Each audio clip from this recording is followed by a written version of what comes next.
5 seconds. In presenting this report, my first duty would be to thank the Debar Commission for preparing this valuable document. The Commission have gone deep into the various aspects of this problem and have produced an important and valuable document. The Commission had to tour a lot and they had to put in very hard work. I should like to convey my thanks and congratulations to the chairman of the commission, Shri Debar, and also to his other colleagues for this useful contribution. As the House is aware, the problem of scheduled tribes has been constantly engaging the attention of the government since the Constitution was framed and adopted. Still, the government were not satisfied with the actual progress made. It was in that context that the government appointed two committees before the Debar Commission was appointed. The first was the Elvin Committee, which specially dealt with the problem of the tribal blocks. The second committee was appointed on the suggestion of the Estimates Committee to study the problem of the backward communities especially. On the top of that, in pursuance of Article 339 of the Constitution, the government appointed the Debar Commission and now it is for the House to give its opinion on the recommendations made by the Commission. Our desire is that as soon as the Parliament, this House as well as the other House has discussed this report and expressed its views, we will go ahead with the recommendations made and we will certainly like that they are implemented as early as possible.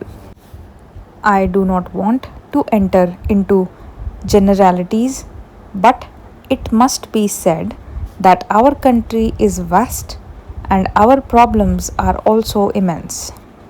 Generally, we are a very poor country, and it is true that during the British days we did not actually realize what poverty meant. People suffered without much protest, but now, when the country is trying to go ahead with economic development, it is but natural that every section of our community should like to progress simultaneously. I think if we are frank, we should admit that there are certain weaker sections of our community in the country who have not made as much advance and progress as others have done. It has therefore become very important that we should lay special emphasis on the development of the scheduled castes and the scheduled tribes. It is necessary, therefore, that we should carefully consider the various recommendations made and see what we can do to achieve a certain target within a prescribed period. The scheduled tribes have been living in isolated places, far off places, not connected with roads. They do not have any amenities of life, neither medical aid nor even proper educational facilities. We have to bring them out of that situation and we must try to integrate those people with other sections of our countrymen. It is far from my mind to suggest that we should impose anything on them, whether our customs or our culture, though the culture is more or less common throughout the country, but every community has its own conventions and customs. Therefore, when I say that there should be complete integration, I do not mean to suggest that there should be imposition of anything on the tribal communities as such. Still, it is essential that integration will only be possible if their standards are raised, if they are more or less brought to the same level where we or the other people are who are not so isolated. So, we have to bring these people to that level, and we can do that not by implementing certain schemes only, but by bringing about a radical change in our outlook and approach.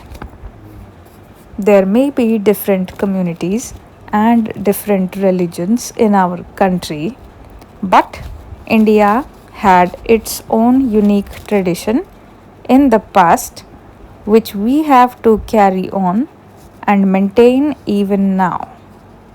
In fact, our philosophic base has been unity in diversity, and in it is our good fortune that when we are free, when we have become independent, various communities and religions exist in our country, and it should be our effort to bring about complete unity and solidarity among ourselves, even if our religions are different or we differ in our customs, rights, etc. So, I think that it is a challenge to all of us, and I have no doubt that we will be able to meet this challenge. I do not want to take more time off the house. As I said in the beginning, I do not want to enter into generalities. So far as the recommendations of the Commission are concerned, they can broadly be divided into two categories. There are recommendations which are to be dealt with or which directly concern the Home Ministry and some other ministries of the Government of India. There are other recommendations which mainly concern the state governments. In fact, it is the state governments which have really to execute and implement the programs.